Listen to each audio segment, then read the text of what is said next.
Ako ng pork chop na kari-kari. Ayan guys, pwede rin namang magluto ng kari-kari kahit ano. Pero mas masarap sana kung buntot ng baka.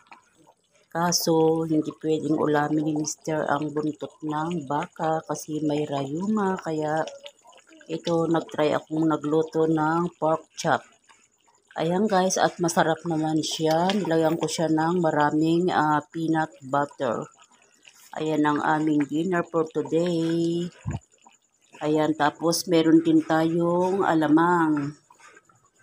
Ayan guys, masarap ang kanyang sabaw. Wala tayong pechay, kaya talong na lang at sitaw ang aking inilagay.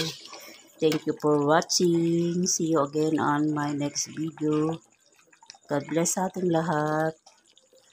Bye.